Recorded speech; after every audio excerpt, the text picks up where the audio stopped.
People in my village used to call me foolish. They said I gave away food we couldn't afford to lose. They whispered that I was too soft, too naive, that my kindness would be the death of me and my children. And on that hot Tuesday morning when the old beggar appeared at my market stall, I proved them right. I gave him my last portion of food. My children would go hungry that night because of my choice. But what I didn't know, what nobody in Zuberi village knew, was that the beggar sitting in the dust, asking for help, was actually testing us. And he had more money than our entire village combined. Welcome to our channel of African folktales and inspiring true stories.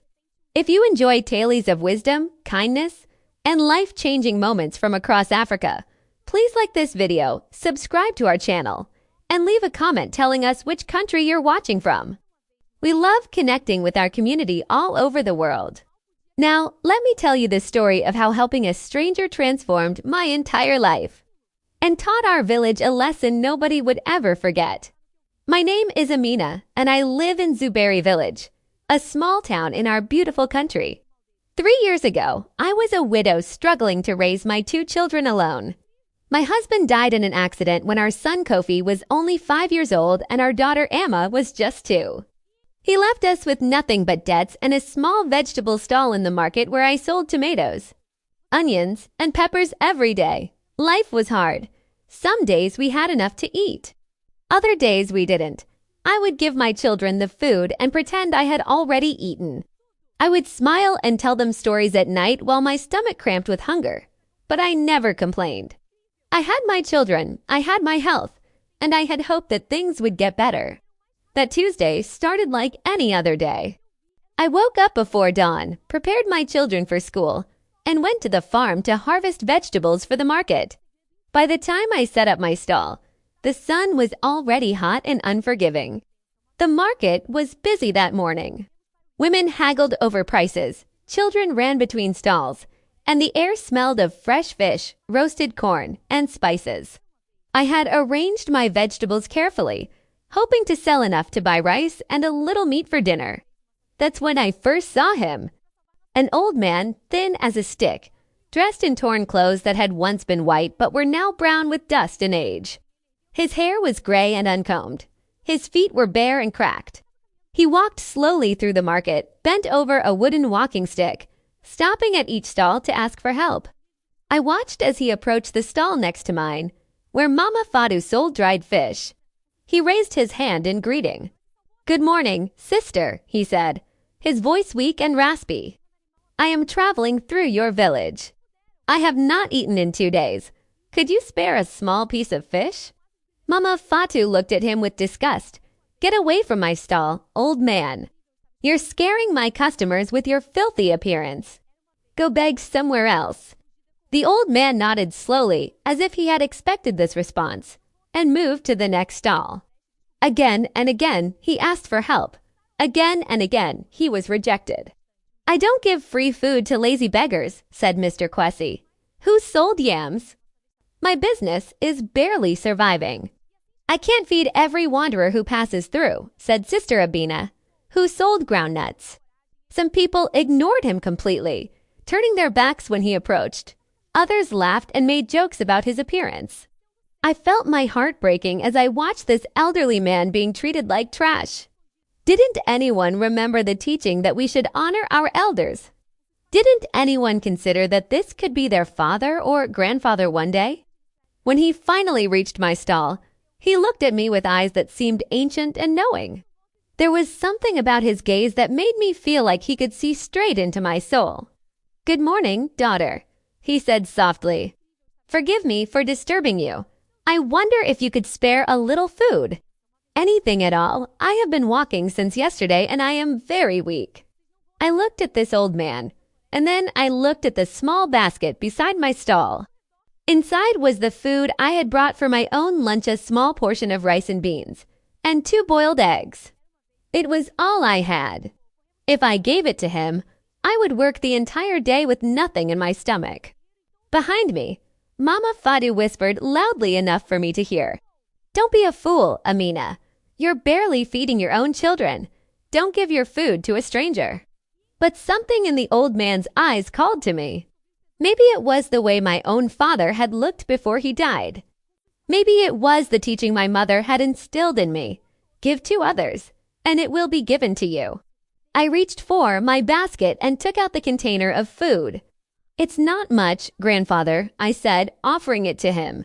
But please, take it. You need it more than I do. The old man's hands trembled as he accepted the food. Are you sure, daughter? This looks like your only meal, I'm sure. Please sit here in the shade and eat. I will bring you some water. He sat on the small stool beside my stall, and I watched as he ate slowly, savoring each bite as if it were the finest meal he had ever tasted. When he finished, he drank the water I brought him and looked at me with an expression I couldn't quite read.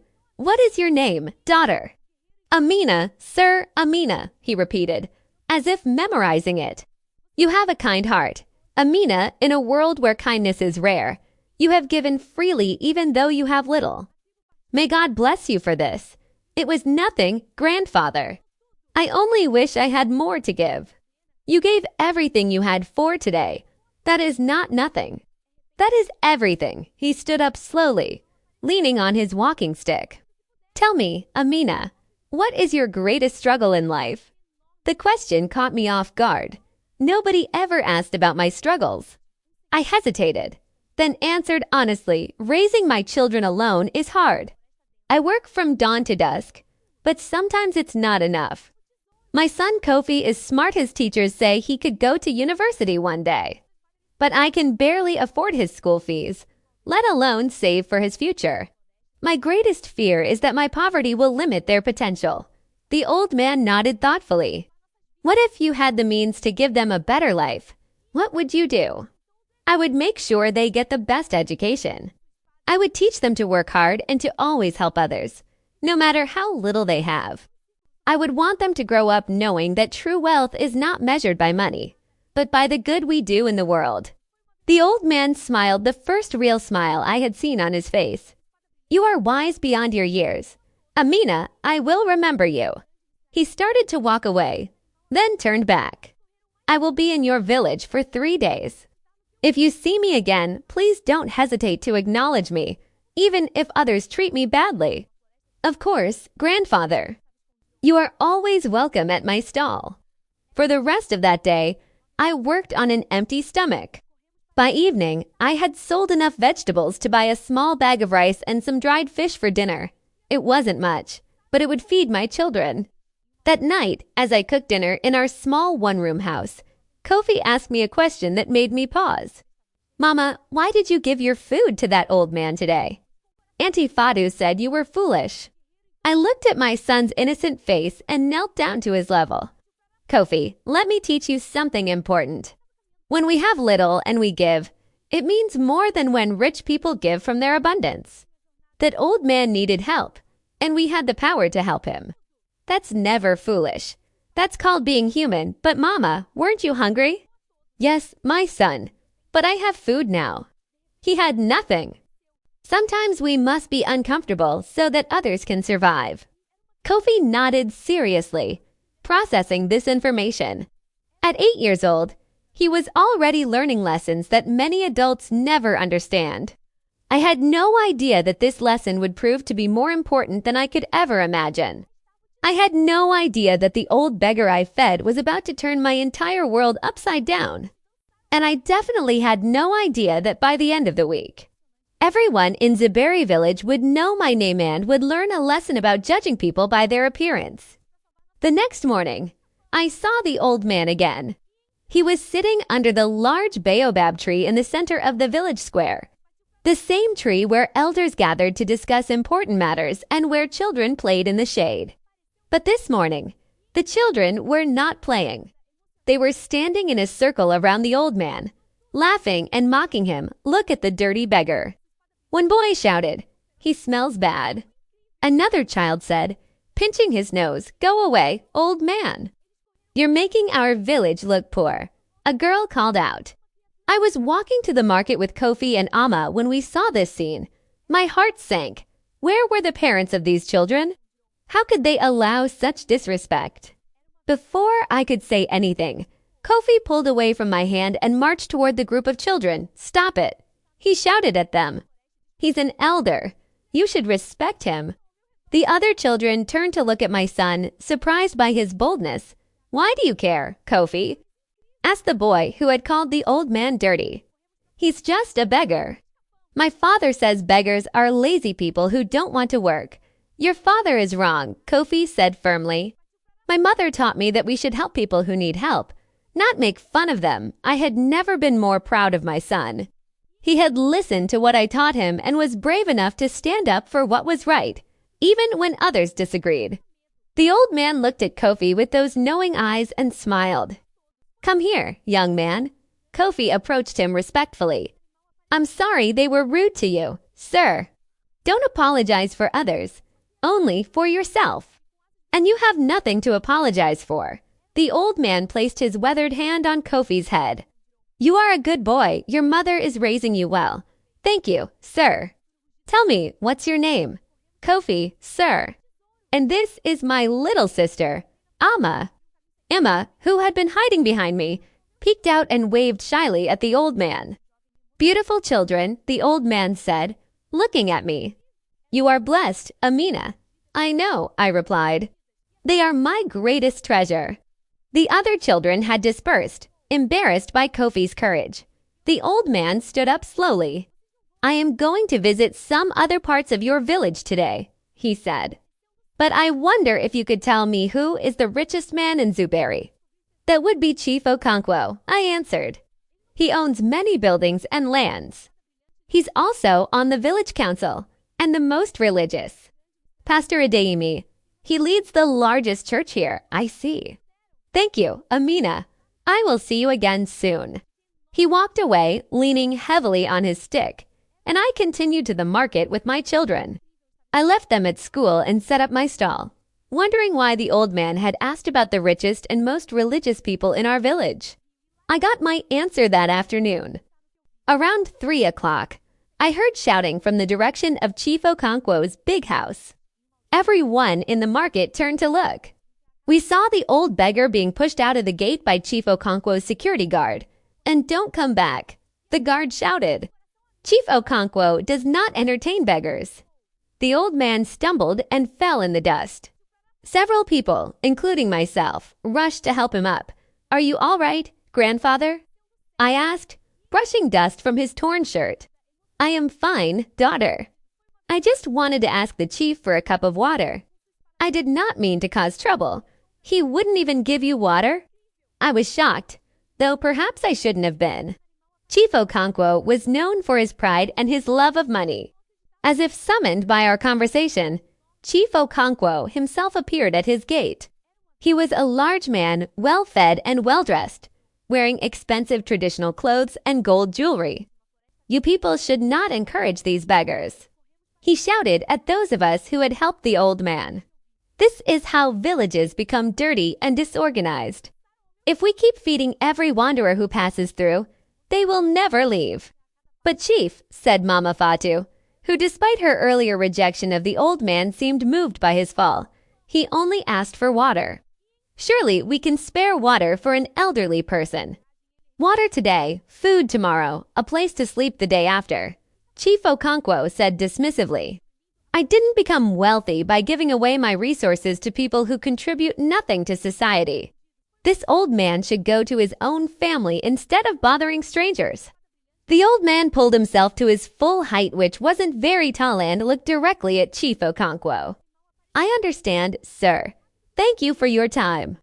There was something in the old man's tone that made me pause. He didn't sound angry or hurt. He sounded almost satisfied, as if Chief Okonkwo had confirmed something he suspected. Chief Okonkwo went back inside his compound, and the small crowd dispersed. I offered to walk the old man to the shade, but he declined. "I have one more place to visit today," he said. "But thank you, Amara, for your continued kindness." Later that evening, I heard what happened at the church. The old man had arrived during the evening prayer service. Pastor Adeyemi was in the middle of a sermon about charity and helping the poor. The old man, not knowing this, had quietly entered and sat in the back row. According to Sister Grace, who was there, Pastor Adeyemi stopped his sermon mid-sentence when he noticed the old man. "Excuse me," the pastor said from the pulpit. "You there in the back. This is a house of God. We require our members to dress respectfully." The old man stood up. "I apologize, Pastor. I did not mean to offend. I only wanted to hear the word of God." "The word of God is for everyone," Pastor Adeyemi replied. "But there are standards. You should go home, clean yourself, put on proper clothes, and then you are welcome to return." "But Pastor," Sister Grace had said, "you were just preaching about helping the poor and the needy." Pastor Adeyemi's face had reddened. "There is a difference between helping the poor and allowing disorder in God's house. This man can visit during weekday services when there are fewer people." The old man had simply nodded and walked out. When Sister Grace told me this story the next day, I felt ashamed of our village. What had happened to us? When had we become so hard-hearted? Did anyone help him? I asked, who did? Sister Grace said young Nurse Ekua was there. After the old man left, she ran after him and gave him some money. Not much, maybe 20 cedis, but at least someone showed compassion. I was surprised. Nurse Ekua worked at our village clinic. She was known for being very practical and businesslike, not particularly warm, but she had helped when others hadn't. On the third day, the old man came to my stall again. This time, he wasn't alone. Two well-dressed men in suits were with him, carrying briefcases and looking very official. The market went quiet. Everyone stopped what they were doing and stared. The old man looked different. He stood straighter. His eyes were sharper. He still wore the same torn clothes, but something about his demeanor had changed. "Good morning, Amina," he said. "Good morning, grandfather. How are you today?" "I am well, thank you. I want to introduce you to these gentlemen. This is Mr. Issei, my lawyer, and this is Mr. Boateng, my accountant." My mind couldn't process what I was hearing. Lawyer, accountant. Why would a beggar have such people? The old man smiled at my confusion. "Amina, I have not been entirely honest with you. My name is not just grandfather. I am Baba Mensa, and I am the owner of Mensa Industries." Several people in the market gasped. Mensa Industries was one of the biggest companies in our country. They owned factories, hotels, and shopping centers across multiple cities. "You're Baba Mensa," I stuttered. "But why were you dressed as a beggar?" "Because I wanted to see the truth about human nature," he said. "I wanted to see how people treat those who appear to have nothing. I wanted to find people with genuine kindness, not those who are only kind when they think they can benefit from it." He turned to address the growing crowd that had gathered around my stall. "For 3 days, I have walked through Zuberi village as a poor beggar. I asked for help from rich and poor, from religious and secular, from old and young. And do you know what I learned? I learned that kindness has nothing to do with wealth, education, or status. It has everything to do with character." The crowd was silent, hanging on every word. And now, Baba Mensa continued, "It is time for me to reveal what I have decided to do with the information I have gathered."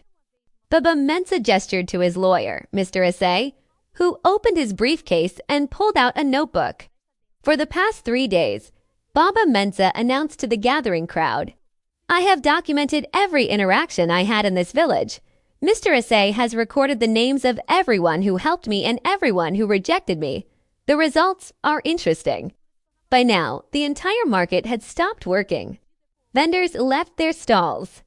Customers forgot their shopping. Everyone wanted to hear what this millionaire disguised as a beggar had to say. Chief Okonkwo pushed through the crowd, his face red with anger or embarrassment. I couldn't tell which. "This is outrageous," he shouted. "You deceived us. You lied about who you were." "I wore old clothes and asked for help," Baba Mensa replied calmly. "I never lied about needing assistance." And a person's reaction to someone in need tells you everything about their character, regardless of whether that need is real or not. What is the purpose of this trick? Demanded Pastor Adeyemi, who arrived hoping to dole. The purpose, Baba Mensa said, is to find genuine kindness in a world full of pretense. You see, I am getting old. I have no children of my own. I have spent my life building a business empire, and now I want to use my wealth to help people who truly deserve it. But how do you find such people? How do you see past the masks people wear? He paused, looking around at all the faces watching him. You test them when they think no one important is watching. You see how they treat people who can offer them nothing in return. Mr. Assay began reading from his notebook. On day 1, at approximately 9 in the morning, Baba Mensa approached the stall of Mrs. Fatu Mensa, seller of dried fish. He asked politely for a small piece of fish. Mrs. Fatu's response, "Get away from my stall, old man. You're scaring my customers." Mama Fatu's face went pale. She opened her mouth to speak, but no words came out. At 9:30, Mr. Assay continued. Baba Mensa approached Mr. Kwesi Asani, seller of yams, Mr. Asanti's response, "I don't give free food to lazy beggars." Mr. Kwesi looked down at his feet, unable to meet anyone's eyes. At 10 o'clock, Baba Mensa approached Mrs. Amina. Mr. Assay paused and smiled. Mrs. Amina gave Baba Mensa her entire lunch rice, beans, and two boiled eggs despite the fact that it was her only meal for the day. She also provided water and a place to sit in the shade. All eyes turned to me. I felt my face grow hot with embarrassment. I hadn't done it for recognition. I had done it because it was right. Shall I continue? Mr. Assay asked Baba Mensa. Please do, let everyone hear the full account. And so the reading continued. Every rejection was documented. Every cruel word was recorded. The children who had mocked him. The adults who had ignored him. The people who had literally stepped over him as he sat on the ground. But there were also moments of kindness recorded. Young Kofi, my son, defending him from bullying children. Nurse Ekua, giving him 20 cedis after he was ejected from church.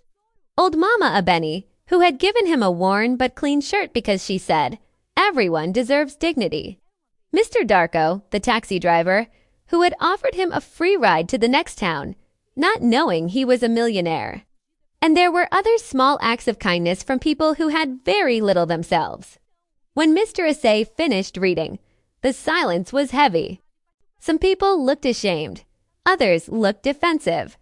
A few looked hopeful, perhaps wondering if their small kindnesses would be rewarded.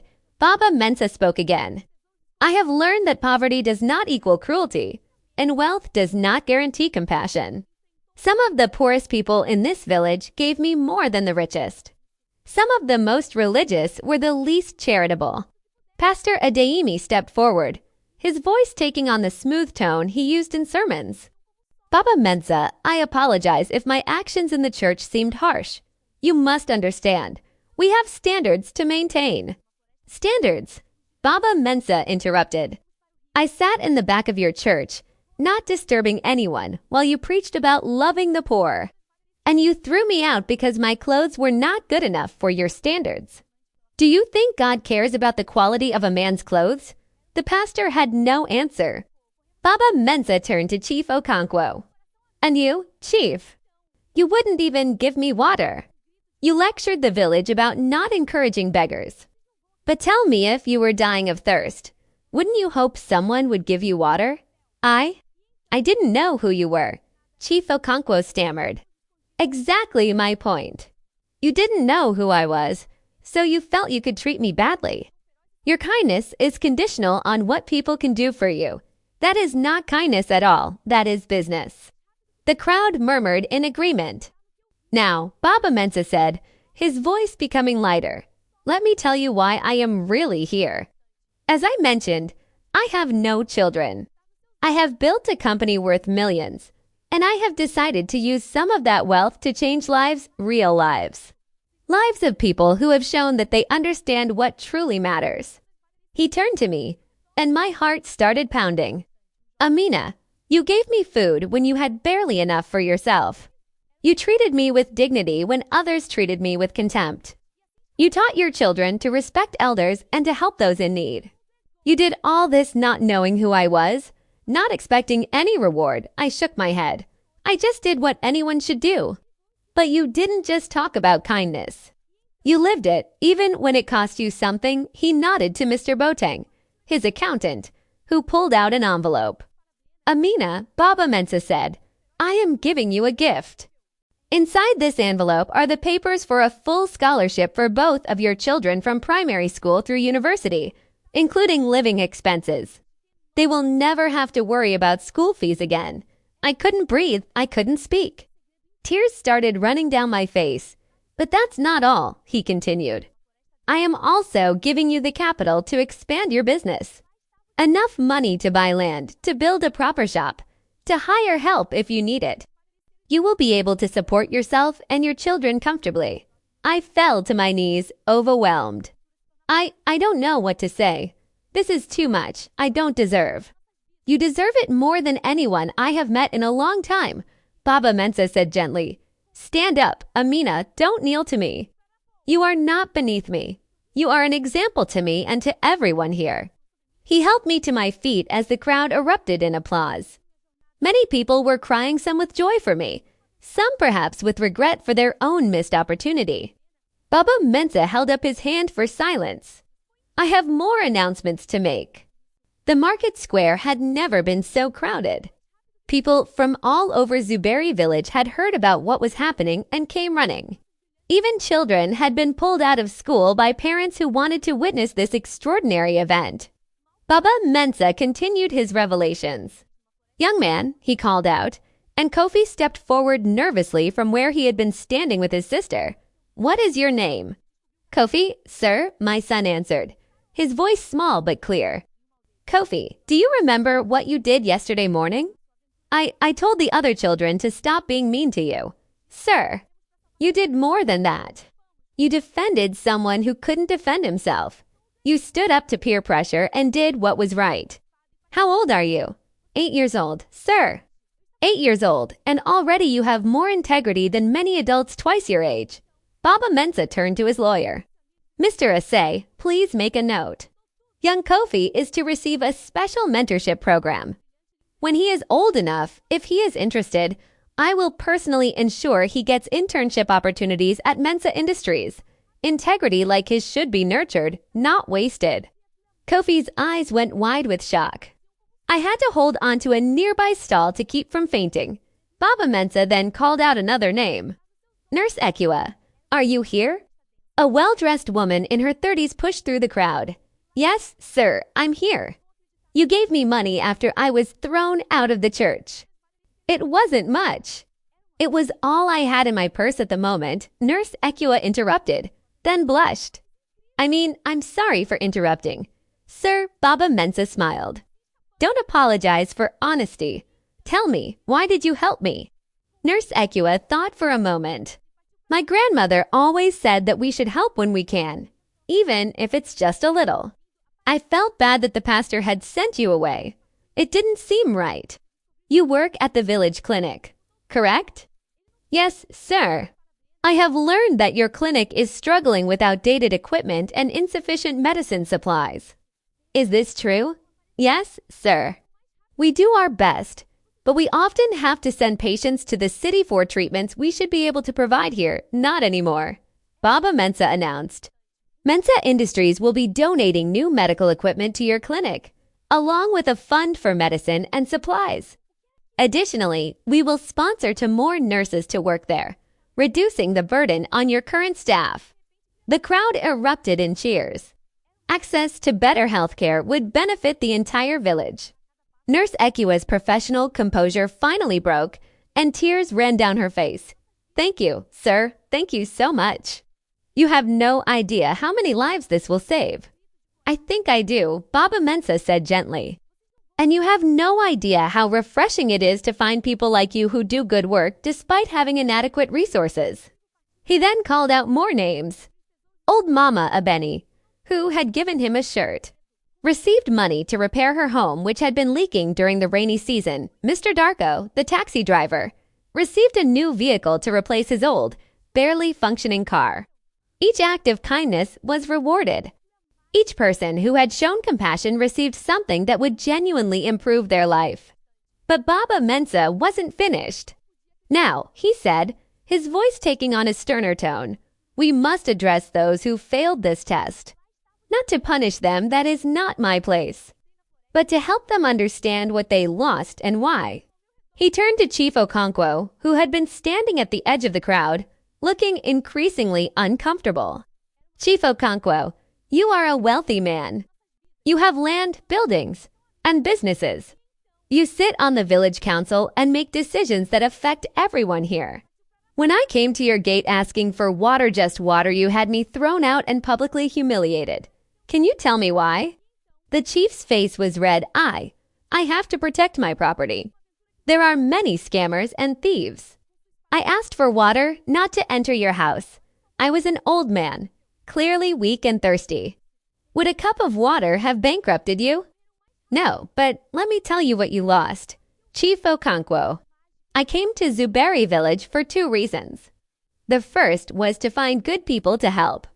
The second was to find a location for a new factory that Mensa Industries wants to build. This factory would have created 200 jobs for this village. It would have brought prosperity to everyone here, the crowd gasped. 200 jobs would transform Zuberi from a small village into a thriving town. I was considering several locations. Baba Mensa continued, and Zuberi was at the top of my list. That's why I came here personally, to see what kind of community this is. A factory doesn't just need land, it needs good people to work in it and manage it. I needed to know if this village had such people. He paused, letting the weight of his words sink in. The village does have good people. But unfortunately, the leader of this village, the man who should set an example for everyone else, showed me that he values property over people, that he judges worth by appearance, that he would rather protect his comfort than show basic human decency. So the factory, Chief Okonkwo's voice was barely a whisper, will be built in the neighboring village of Komfo, where the village chief personally gave me food and shelter when I arrived there yesterday evening. 200 jobs will go to them instead of you. Prosperity will go to them instead of you. All because you couldn't spare a cup of water. The chief's face went from red to gray. The crowd's mood shifted from celebration to shock as they realized what had just been lost because of one man's cruelty. But Chief, someone called out, can't you apologize? Can't we change his mind? Baba Mensa shook his head sadly. Apologies that come after you know who someone is are worthless. True character is shown when you think no one important is watching. The chief showed his true character. I cannot trust him to help lead a community around my factory. Several people in the crowd turned angry eyes toward Chief Okonkwo. He had cost them opportunities. He had cost their children jobs. His pride and cruelty had consequences that went far beyond himself. Then Baba Mensa turned to Pastor Adeyemi. Pastor, you preach charity every Sunday. You collect tithes and offerings from people, some of whom can barely afford to give. You speak beautiful words about loving the poor and helping the needy. But when I sat quietly in the back of your church, you threw me out because my clothes weren't good enough. Pastor Adeyemi tried to respond. I was protecting the sanctity of. You were protecting your image. Baba Mensa interrupted. You were worried about what your congregation would think if you allowed a beggar in nice clothes to sit alongside them. You forgot that Jesus himself said, whatever you did for the least of these, you did for me. The pastor had no response to that. I will not punish you, Pastor. That is between you and God. But I will say this. I was planning to make a substantial donation to help the truly needy in this village, to help widows, orphans, and the elderly who struggle to survive. I was going to channel that money through the church, trusting that a pastor would distribute it fairly to those who need it most. Pastor Adeyemi's eyes lit up with hope. But I cannot trust you with this responsibility. Instead, I will be setting up an independent charity foundation run by people I trust to help those in need. The church will receive nothing. The hope died in the pastor's eyes. Baba Mensa addressed the entire crowd one more time. Let this be a lesson to everyone. Kindness matters. Compassion matters. How you treat people when you think they can't help you, that matters most of all, because you never know who you are really talking to. That beggar might be a millionaire. That stranger might be an angel. That old woman struggling with heavy bags might be someone who will change your life if you just stop to help. He looked around at all the faces, some joyful, some ashamed, some thoughtful.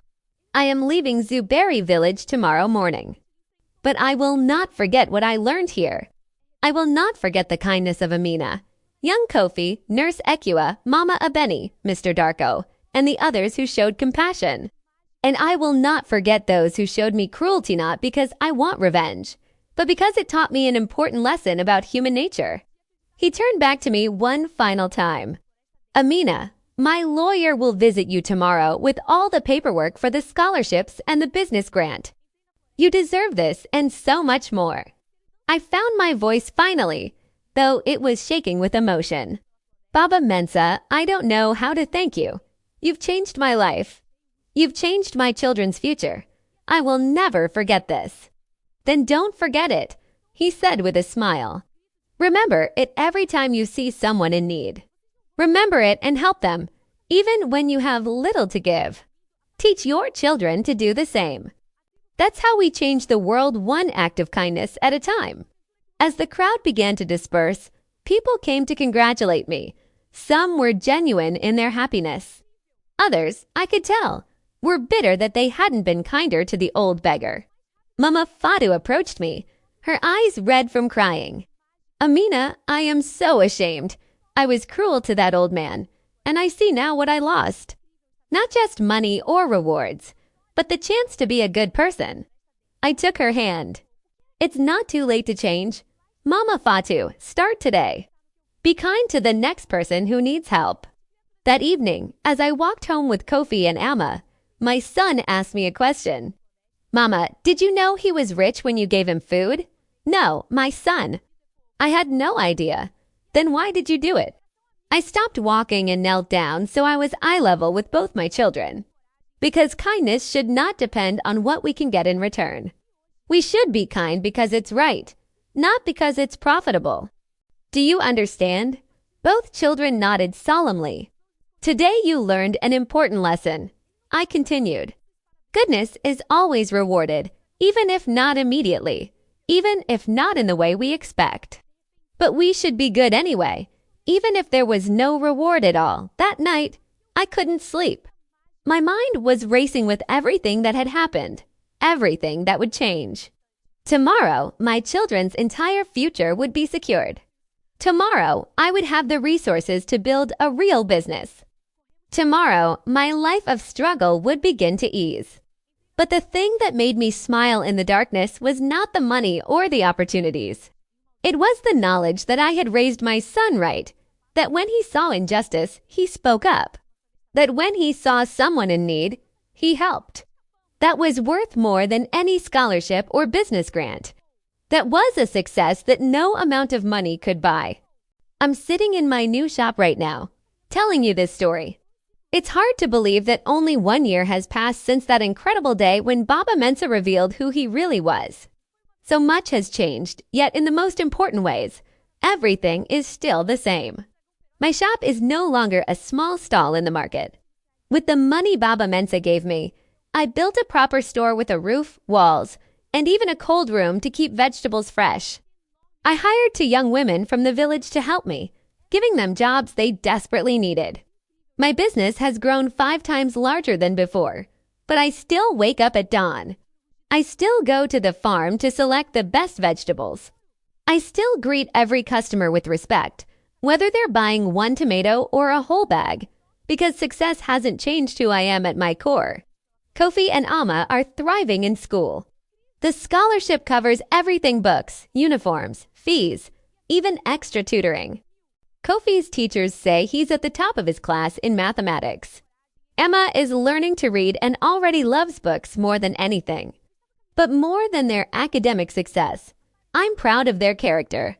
Just last week, Kofi used his own pocket money to buy lunch for a classmate whose family was struggling. He didn't tell me I heard about it from the boy's grateful mother. When I asked him about it, he simply said, "You taught me to help others, Mama." I was just doing what you do. That moment was worth more than all of Baba Mensa's money. The village has changed too. The clinic that received new equipment from Baba Mensa has saved countless lives. Just 2 months ago, they were able to treat a child with severe malaria who would have died if they'd had to send him to the city hospital. Nurse Ekua and her team are heroes now. Mama Abeni's house has been repaired and looks beautiful. She cries with gratitude every time it rains and her roof doesn't leak. Mr. Darko's new taxi has allowed him to expand his business. He now employs 2 other drivers and supports his entire extended family. All of these changes came from simple acts of kindness, a shirt given freely, money shared without hesitation, a defense of someone who couldn't defend themselves. But not everything changed for the better, at least not for everyone. Chief Okonkwo lost his position on the village council.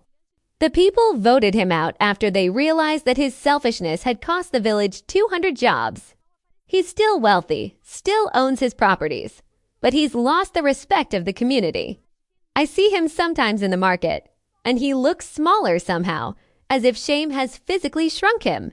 I don't take pleasure in his downfall. In fact, I feel sorry for him. He had everything: wealth, position, influence, and he lost what mattered most because he couldn't spare a cup of water for a thirsty old man. Pastor Ademi's church has lost many members. People started questioning his teachings after they saw the gap between his words and his actions. A new pastor has started a church in the village, one who practices what he preaches. I attend services there now, and it feels like worshiping God with genuine love rather than performing for an audience.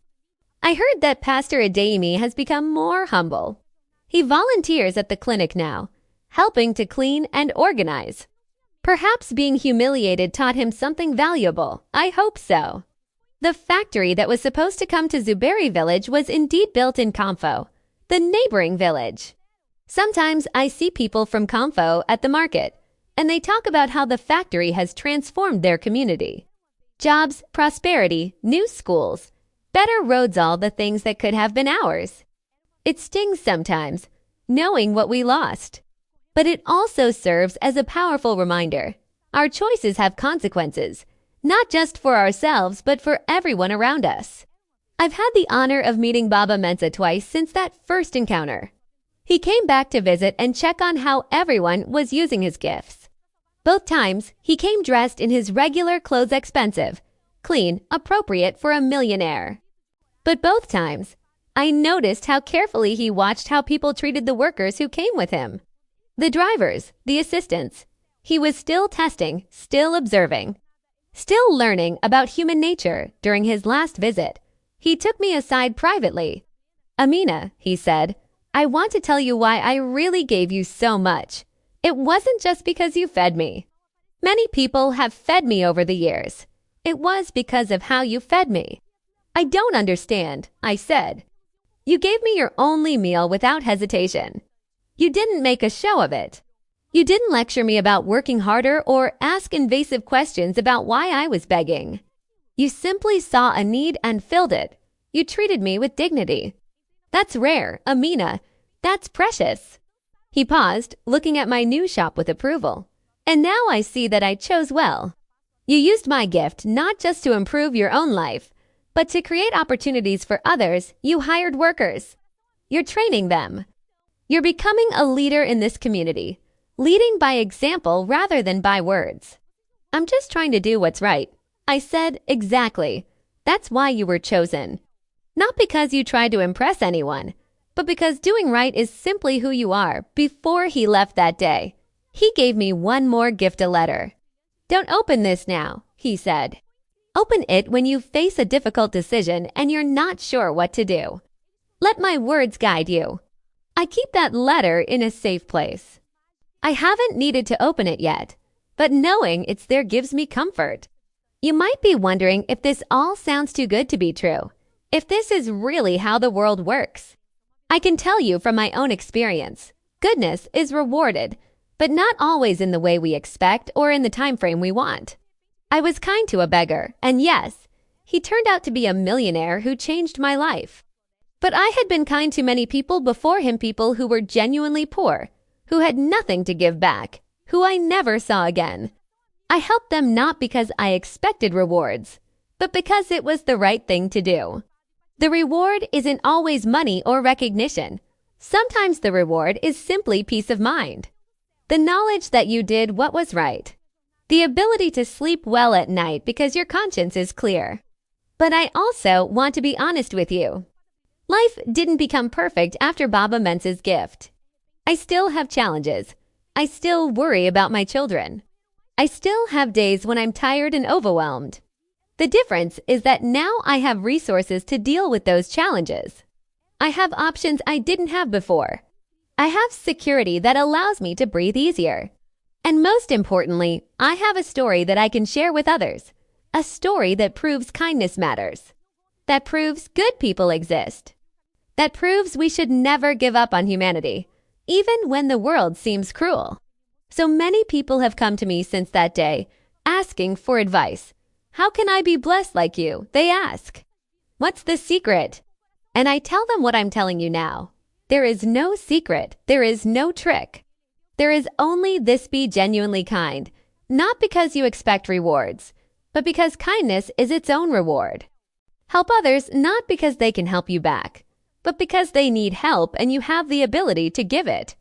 Live with integrity when people are watching and when they're not.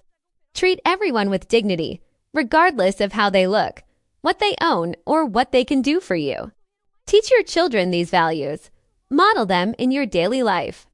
Be the kind of person who makes the world a little bit better simply by being in it. And if rewards come wonderful, be grateful. Use them wisely. Share them generously. But if rewards don't come, at least not in the form you expected, be content knowing that you lived a good life, that you were a good person, that you made a difference to someone, somewhere. Because at the end of our lives, we won't be measured by how much wealth we accumulated or what positions we held. We'll be measured by how we treated other people, especially those who couldn't do anything for us in return. I look at my children now, and I see that they understand this. When Kofi grows up, I know he'll be the kind of man who stands up for others. When Amma becomes a woman, I know she'd be someone who helps those in need. That's my real wealth. Not the money in my bank account or the success of my business. My real wealth is knowing that I'm raising good human beings who will make the world better. So to everyone listening to this story, I want you to understand something. You don't need to meet a millionaire in disguise to have your life changed. You just need to be the kind of person who would help that millionaire even if you never found out who he was. Be kind because it's right, not because it's profitable. Be generous because others have needs, not because you expect something in return. Be compassionate because we're all human and we all struggle, not because you think it will benefit you. Live this way, and I promise you whether you meet a Baba Mensa or not, you will be rich in the ways that truly matter. My name is Amina, and this is my story. A story of how feeding a beggar changed my life. But more than that, it's a story of how being true to your values, even when it's difficult, even when it costs you something, is always the right choice.